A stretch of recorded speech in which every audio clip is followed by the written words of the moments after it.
अस्सलाम वालेकुम dear students, this is me Zahid here. Welcome back to the class. अच्छा, next question हमारे पास पास पेपर से है। How many faces does a plane prism have. देखिए, ये एमसीक्यू बहुत ज़्यादा रिपीटेड एमसीक्यू है और मोस्टली हर स्टूडेंट के पेपर में ये एमसीक्यूज़ आ जाता है। ठीक है, तो वैसे इसका आंसर है 5 फेसेस, लेकिन मैंने कंप्लीट आपको समझाना है कि 5 फेसेस किस तरीके से हैं। ठीक है, सबसे पहले आपने एक फार्मूला याद रखना है पेसिस के लिए, n+2। सही है, n क्या है? This is the number of sides of that prism, और 2 आपने उसके साथ ऐड करना है। अब आपको कैसा पता चलेगा कि इसमें कितने साइड्स हैं? तो आप उस प्रिज्म के नाम से आप साइड्स का पता लगा सकते हैं। ठीक है, फॉर एग्जाम्पल अगर कोई ट्राइंगुलर प्रिज्म है तो आपको पता है ट्राइंगल किस तरीके से होता है। दिस इज अ ट्राइंगल, तो कितने साइड्स हैं? 1 2 3। सही है। रेक्टेंगल हमारे पास कितना है? इसके 4 साइड्स है। पेंटागन के हमारे पास 5 साइड्स होते हैं, और हेक्सागन के हमारे पास 6 होती है। ठीक है, तो ये तो इजी हो गया। अब इसके साथ सिंपल आप 2 ऐड कर दे, तो ट्राइंगुलर का कितना हो जाएगा? 5 हो जाएगा, 3+2 6 हो जाएगा, 7 हो जाएगा और 8 हो जाएगा। ठीक है, अब क्वेश्चन में तो हमारे पास प्लेन प्रिज्म है, तो प्लेन प्रिज्म तो इसमें नहीं है सर। ट्रायंगुलर तो अलग चीज़ है, रेक्टेंगल अलग चीज़ है। तो हमारे पास जो प्लेन प्रिज्म होती हैं, जो आप लोगों ने अगर मैट्रिक एफएससी में रेनबो वाली जो एक्सपेरिमेंट है वो की है, तो हमारे स्कूल और कॉलेजेस में यही प्लेन प्रिज्म यूज़ होती हैं, and this is a triangular prism. ठीक है, तो इसके कितने साइड्स हो गए? 3 साइड, और बेसिस फाइंड आउट करने के लिए आपने 2 इसके साथ ऐड करना है, तो हमारे पास आंसर आ जाएगी 5। ठीक है, मैंने एक आप लोगों के लिए इन्फोग्राफिक्स भी बनाई हुई हैं। तो ये वही ट्रायंगुलर प्रिज्म है जो आप लोग के स्कूलों और कॉलेज में होती है, तो इसको आप इजीली आप देख सकते हैं। ठीक है, अच्छा देखते जाए आप इसको। सही है, तो ये हमारे पास क्या है? ट्रायंगुलर प्रिज्म है। इसके कितने साइड्स हैं? 3 साइड्स। ठीक है, और इसके अगर हम फेसिस काउंट कर ले, तो मैंने आपको क्या बताया कि आपने उसके साथ सिंपली क्या करना है? 2 ऐड करना है, तो हमारे पास आ गए 5। ठीक है, अब हमारे पास नेक्स्ट हमारे पास है रेक्टेंगुलर, तो सेम, या इसको आप क्यूब भी कह सकते हैं।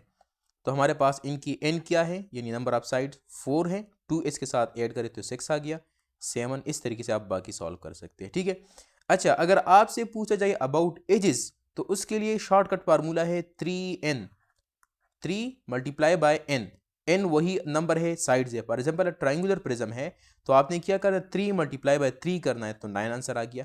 अगर आपसे वर्टिसिस का पूछा जाए, तो आपने शॉर्टकट फार्मूला यूज करनी है 2n, यानी 2 × n कितना होगा? ट्राइंगुलर के लिए 3 होगा, रेक्टेंगुलर के लिए इतना n कितना होगा? 4 होगा। तो सिंपल आपने 2 इसके साथ मल्टीप्लाई करनी है, और बस ये आपके पास आंसर कुछ सेकंड्स में आ जाएगा। ठीक है, तो ये बहुत इंपॉर्टेंट स्लाइड है, ये आपने भूलना नहीं है। ठीक है, और जैसे मैंने आपको बता दिया, जो प्लेन प्रिज्म है उसका मतलब क्या होता है? उसका मतलब होता है ऐसा प्रिज्म जिसमें हमारे पास क्या हो? 3 साइड हो, रेक्टेंगल के शेप में हो, ये वाला। सही है। The next question is inductance divided by resistance is equal to। तो inductance divided by inductance is represented by L and resistance is represented by R। तो आपने inductance resistance सर्किट पढ़ा होगा। इसका जो ये किस चीज़ के बराबर है? This is equal to time constant which is represented by tau। सही है, अब इसका यूनिट क्या है? तो आपको पता है कि टाइम का क्या यूनिट होता है? सेकंड होता है। तो टाइम कांस्टेंट का या L/R का यूनिट क्या होगा? सेकंड होगा। अब डायमेंशन बहुत ज़्यादा पूछे जाते हैं आपके टेस्ट में, तो ये तो हर किसी को पता होगा कि टाइम का क्या डायमेंशन है। तो अगर आपसे टाइम कांस्टेंट का पूछा जाए, या आपसे पूछा जाए कि the which of the following two have the same dimensional formulas, और आपसे ऑप्शन में मेंशन हो कि time constant and inductance divided by resistance, इस तरह लिखा हूँ, या कुछ और ऑप्शन भी अभी आगे मैं आपके साथ डिस्कस करने लगा हूँ, तो ये आपको पता होनी चाहिए कि हमारे पास L/R, इसकी जो डायमेंशनल फार्मूला है वो क्या है? टी है, यानी टाइम। या अगर स्टैंडर्ड फॉर्म में आप लिखना चाहें, तो हमारे पास स्टैंडर्ड फॉर्म क्या होता है? MLT, या आप साथ में ए भी लगा सकते हैं। अब जो कि इसकी डायमेंशनल फार्मूला सिर्फ टी है, तो टी के हम ऊपर 1 लगा देंगे, बाकी के ऊपर 0 लगा देंगे। Anything power 0 is equal to 1। ठीक है, तो अगेन हमारे पास टी पावर 1 आ जाएगा, और 1 लिखने की ज़रूरत नहीं है, बस जस्ट हम टी लिख देते हैं। ठीक है, अच्छा, अब हमारे पास ये तो हो गई इंडक्टेंस रेजिस्टेंस सर्किट। अब आरसी सर्किट यानी रेजिस्टेंस कैपेसिटेंस सर्किट क्या होता है? इसमें टाइम कांस्टेंट किस चीज के बराबर होता है? तो इसमें टाइम कांस्टेंट बराबर होती है रेजिस्टेंस मल्टीप्लाई बाय कैपेसिटेंस। इधर टाइम कांस्टेंट किस चीज के बराबर था? इधर था इंडक्टेंस डिवाइडेड बाय रेजिस्टेंस, और इधर किस चीज के बराबर है? Resistance multiply by capacitance. ठीक है, तो दोनों में आपको फर्क आनी चाहिए। सही है। इसी तरीके से अगर हम देख ले इंडक्टेंस कैपेसिटेंस सर्किट में अंडर रूट एल सी, ये हमारे पास किस चीज के बराबर होती है? टाइम कांस्टेंट की बराबर होती है। ठीक है, तो अगर हम इसको समराइज करें डायमेंशनल इक्विलिटी को, तो एल बाई आर यानी जो फर्स्ट हमने पढ़ा, फिर इसके बाद आर बाई आर सी, और इसके बाद अंडर रूट एल सी, इन तमाम की डायमेंशनल फार्मूलाज हमारे पास सेम है, and that is equal to T यानी टाइम।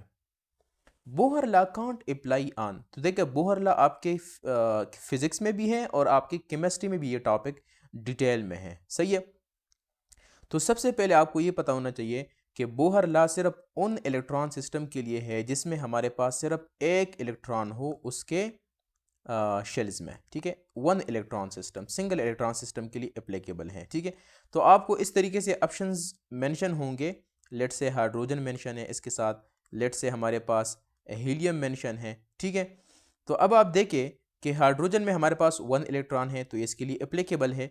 हीलियम में टोटल टू इलेक्ट्रॉन है, अगर हम इसके ऊपर प्लस लगा दें तो एक इलेक्ट्रॉन रह जाएगा इसमें, तो ये भी एप्लीकेबल है। लेकिन लिथियम प्लस वन में हमारे पास दो इलेक्ट्रॉन है, क्योंकि लिथियम का एटॉमिक नंबर क्या है? 3 है। तो अगर इसके ऊपर प्लस वन लगा दें, मतलब एक इलेक्ट्रॉन इससे चला गया, प्लस वन का क्या मतलब है? ये मतलब होता है ना, तो दो इलेक्ट्रॉन रह गए। तो अब ये हमारे पास सिंगल इलेक्ट्रॉन सिस्टम नहीं हुआ, ये मल्टी इलेक्ट्रॉन सिस्टम है, तो इसलिए ये इसके लिए एप्लीकेबल नहीं है। तो your correct option is that one जिसमें एक से ज़्यादा इलेक्ट्रॉन होगा। सही है। अब बोहर जो मॉडल है इसकी थोड़ी सी डिटेल्स में हम जाते हैं। सबसे पहले तो ये है कि ये किसके लिए एप्लीकेबल है? जिसमें सिंगल इलेक्ट्रॉन हो। फॉर एग्जांपल हाइड्रोजन में एक इलेक्ट्रॉन है, हीलियम प्लस वन में इलेक्ट्रॉन है, लिथियम प्लस टू में एक इलेक्ट्रॉन है, बेरिलियम प्लस थ्री में एक इलेक्ट्रॉन है। ठीक है, इसकी मेन लिमिटेशन क्या है कि ये हमारे पास मल्टी इलेक्ट्रॉन सिस्टम जो है उसकी स्पेक्ट्रा को एक्सप्लेन नहीं कर सकता। दूसरी बात यह है कि बोहर मॉडल ने फाइन स्ट्रक्चर जो है, यानी जब हमारे पास जो स्पेक्ट्रल लाइंस है, अगर उसको हम मैग्नेटिक फील्ड से या इलेक्ट्रिक फील्ड से पास करते हैं तो फर्दर जो उसकी स्प्लिटिंग होती है लाइंस की, तो उसको बोहर ने एक्सप्लेन नहीं किया था, जिसको हम जीमान इफेक्ट कहते हैं और स्टार्क इफेक्ट कहते हैं। ठीक है, और ये बार बार आपके पास पेपर में आ चुका है कि what is Zeeman effect and what is Stark effect, इस पे एमसीक्यूज मौजूद है। तो what is Zeeman effect? Zeeman effect is the splitting of the lines in the presence of the magnetic field, and Stark effect is the splitting of lines in the presence of electric field. तो electric field और magnetic field. अच्छा, इसको याद करने का simple तरीका ये है ना कि स्टार्क से आप याद रखें स्पार्क, स्पार्क बिजली स्पार्क करती है ना, तो आप इलेक्ट्रिक फील्ड इससे याद रखें। ठीक है। अच्छा, वेव नेचर को बोहर जो था उसने इलेक्ट्रॉन को एज अ पार्टिकल ट्रीट किया था, जबकि उसने जो वेव नेचर की डुअलिटी है इसको इग्नोर किया था। ठीक है, तो इसके कुछ मुख्तसर ततारुफ था बोहर मॉडल के लिमिटेशंस और इसके एप्लीकेशन के मुतालिक। अच्छा जी, the acceleration of the free falling body is, तो the answer will be constant. ये आपके पास ऑप्शन आगे आ सकते हैं कि वेरिएबल या मोर देन 9.8, लेस देन 9.8, इस तरीके से आपके पास ऑप्शंस आ सकते हैं, but the correct option is constant. अब थोड़ा सा इसको पढ़ते हैं। पहली बात तो ये है कि हमारे पास जो वैल्यू ऑफ जी है near the earth surface, that is constant. चाहे बॉडी का वेट कितना ज़्यादा या कम क्यों ना हो, तो आपकी जो वैल्यू आपके पास आएगी जी की, वो क्या होगी? कांस्टेंट होगी, and that is equal to 9.8 metre per second square, and कभी कभार हम इसको 10 मीटर पर सेकंड स्क्वायर भी लेते हैं। सही है, आसानी के लिए। अच्छा जी, दूसरी सबसे इम्पॉर्टेंट चीज़ ये है कि द वैल्यू ऑफ जी तो कांस्टेंट हो गई, लेकिन इसकी डायरेक्शन हमेशा डाउनवर्ड टूवर्ड अर्थ होती है। चाहे कोई ऑब्जेक्ट जो है ऊपर जा रही है या कोई ऑब्जेक्ट नीचे आ रही है, हमेशा जी की जो वैल्यू होती है वो towards the centre of the earth होती है, डाउनवर्ड होती है। तीसरी बात यह है कि फ्री फॉल जो ऑब्जेक्ट होती है, फ्री फॉल मोशन होती है, उसमें अपीरेंट जो वेट होती है वो ज़ीरो होती है। अपीरेंट वेट क्या होती है? ज़ीरो होती है। यानी बॉडी खुद को वेटलेस फील करता है, क्योंकि नॉर्मल फोर्स इसमें क्या होता है, ज़ीरो होता है। What is normal force? Any force that is against the weight. For example एक ऑब्जेक्ट है और इसकी वेट डाउनवर्ड है, तो ऊपर इसके ऊपर जो फोर्स लग रही है that is the normal force.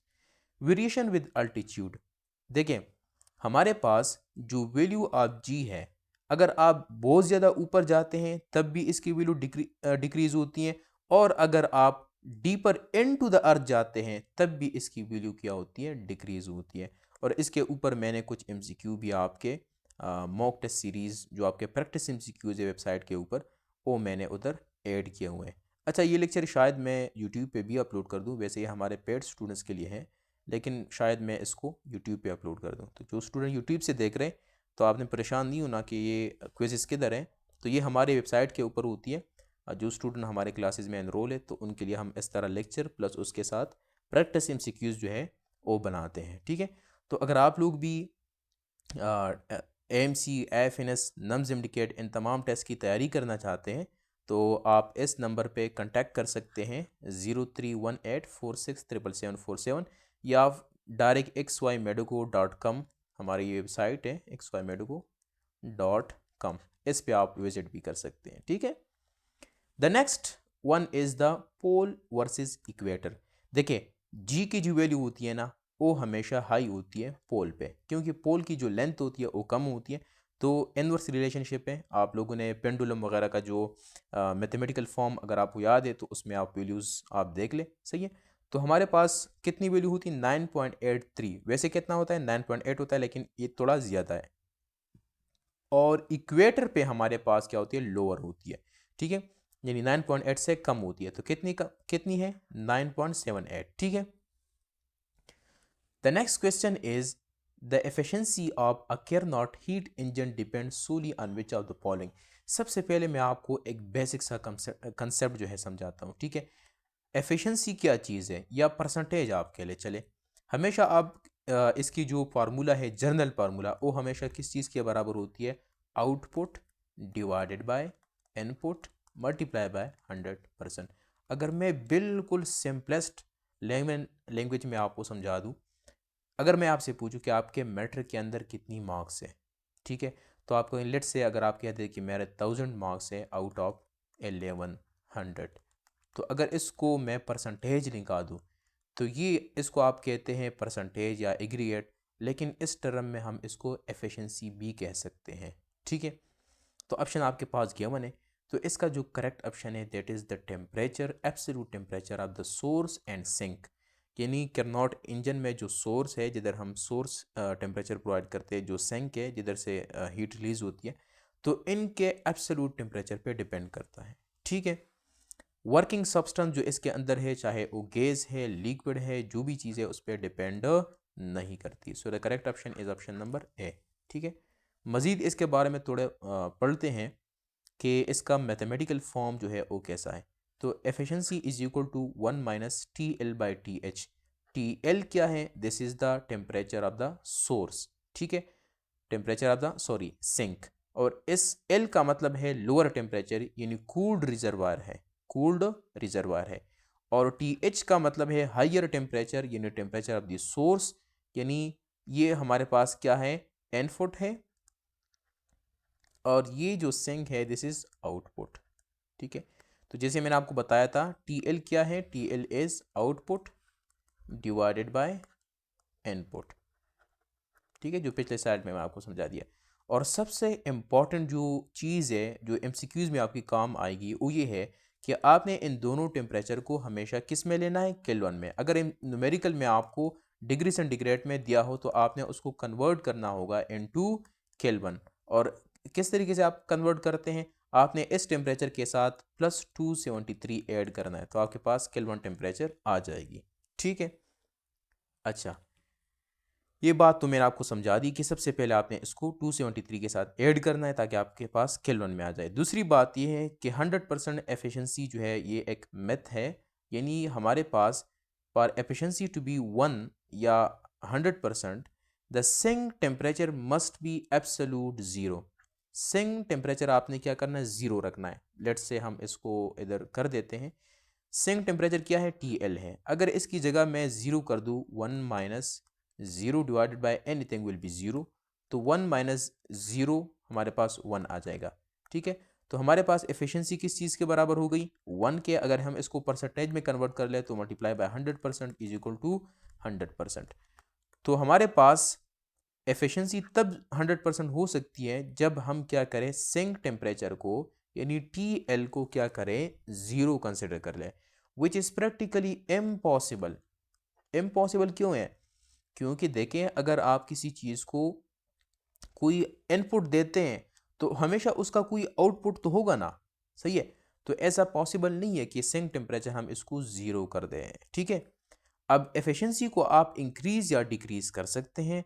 Increase करने के लिए आपने क्या करना है कि हमारे पास जो सोर्स टेम्परेचर है यानी जो आप इनपुट दे रहे हैं उसको आप इंक्रीज़ कर लें, और डिक्रीजिंग द सिंक टेम्परेचर यानी उससे जो आउटपुट निकल रही है, अगर आउटपुट को आप डिक्रीज़ करेंगे तो आपके पास एफिशिएंसी क्या हो जाएगी, वो हमारे पास इंक्रीज़ हो जाएगी। ठीक है, लेकिन ये MCQ आपके पास आ सकता है कि डिक्रीजिंग TL यानी जो सिंक टेम्परेचर है, अगर इसको हम क्या करें, डिक्रीज़ कर ले, तो this is more effective mathematically. ठीक है, अच्छा, रिवर्सिबिलिटी का क्या मतलब है कि the Carnot engine is theoretically ideal machine, ideal engine है। ठीक है, बिकॉज इसमें क्या है कि it assume all the processes are reversible. ठीक है, कि जितने भी प्रोसेस ये सारे क्या हैं, रिवर्सिबल हैं, और ये कहते हैं कि हमारे पास there is no heat loss due to the friction और टर्बुलेंस। ठीक है, if the time constant is small, अगर आपके पास क्या है, टाइम कांस्टेंट स्मॉल है, तो ये आपका फर्स्ट जो चैप्टर है इलेक्ट्रोस्टैटिक, तो इससे ये MCQ आया हुआ है। तो हमारे पास जो चार्जिंग और डिस्चार्जिंग होगी वो रैपिडली होगी। क्यों, टाइम कांस्टेंट क्या चीज़ होती है, टाइम कांस्टेंट अगर सिंपल अल्फाज में मैं समझा दूँ कि वो टाइम जो कि एक सर्किट के लिए या एक सिस्टम के लिए रिक्वायर्ड होती है ताकि वो चार्ज हो या डिस्चार्ज हो, तो अगर उसके लिए कम टाइम चाहिए चार्जिंग डिस्चार्जिंग के लिए, ठीक है, अगर उसकी बैटरी जो है जल्दी चार्ज होता है तो मतलब ये उसके टाइम कांस्टेंट कम है। अगर वो जल्दी डिस्चार्ज हो रही तो मतलब टाइम कांस्टेंट जो टाइम लग रहा है उसको वो कम है। ठीक है, तो टाइम कांस्टेंट अगर कम होगा तो चार्जिंग डिस्चार्जिंग क्या होगी, रैपिडली होगी, जल्दी होगी। सही है, अब ये हमारे पास कुछ इसके की पॉइंट्स आप कंसिडर कर ले, जो इंपॉर्टेंट चीज़ें हैं वो मैंने इधर आपके पास डिस्कस कर दी हैं। नंबर फर्स्ट ये है कि हमारे पास RC सर्किट, पहले भी हमने डिस्कस कर दिया था कि RC सर्किट में जो टाइम कांस्टेंट है that is equal to R multiply by C, R multiply by C. अगर हम चाहते हैं कि टाइम कांस्टेंट हमारे पास क्या हो, कम हो, टाइम कांस्टेंट क्या हो, कम हो। फॉर एग्जांपल अगर आप चाहते हैं कि आपका मोबाइल है और आप चाहते हैं कि हम इसको जल्दी चार्ज हो जाए, तो उसके लिए आपने क्या करना होगा, टाइम कांस्टेंट को कम करना होगा। और टाइम कांस्टेंट RC सर्किट में किस तरीके से हम कम कर सकते हैं कि आपने रेजिस्टेंस को भी कम करना होगा और आपने कैपेसिटेंस यानी the capacity of a capacitor to hold charges. Next one is RL circuit. तो RL सर्किट में हमारे पास जो टाइम कांस्टेंट होते हैं that is equal to L by R यानी इंडक्टेंस डिवाइड बाय रेजिस्टेंस। अब इसमें आपने इंडक्टेंस को कम करना होगा, कम करना होगा, और रेजिस्टेंस को ज़्यादा करना होगा, क्योंकि रेजिस्टेंस के साथ इसका क्या है, इनवर्स रिलेशनशिप है। द 5 टॉ रूल यानी 5 टाइम कांस्टेंट, ये बहुत मशहूर MCQ है कि अगर आपसे पूछा जाए कि हम एक कैपेसिटर को कितना फुली चार्ज कर सकते हैं कितने टाइम कांस्टेंट के बाद, जैसे मैंने आपको फर्स्ट लेक्चर में एक कंप्लीट इसका समझाया हुआ था कि फर्स्ट टाइम कांस्टेंट के बाद कितना एक कैपेसिटर चार्ज होता है, कितना डिस्चार्ज होता है। तो आई थिंक कि 67% चार्ज होता है, और अगर डिस्चार्जिंग पे आ जाए तो 36% ये क्या होता है, डिस्चार्ज होता है आफ्टर फर्स्ट टाइम कांस्टेंट।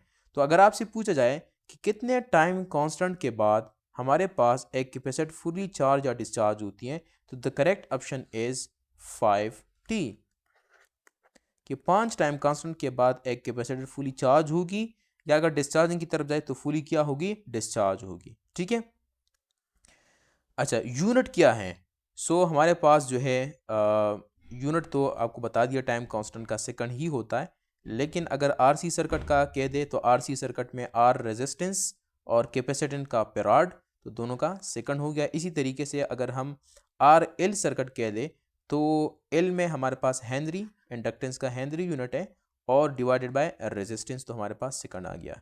ठीक है। अच्छा, चार्जिंग और डिस्चार्जिंग का ये जो फार्मूला है ना, ये आप याद रखें। कभी कभार आपसे पूछा जाता है कि विच of the following is the equation, correct equation for charging, and which of the following is the correct equation for discharging. ठीक है। तो 1 माइनस ई। अच्छा, इस ई के वैल्यू भी आपने बुक से याद रखनी है। ठीक है, बुक में देख ले कि कितनी इसकी वैल्यू है। ठीक है।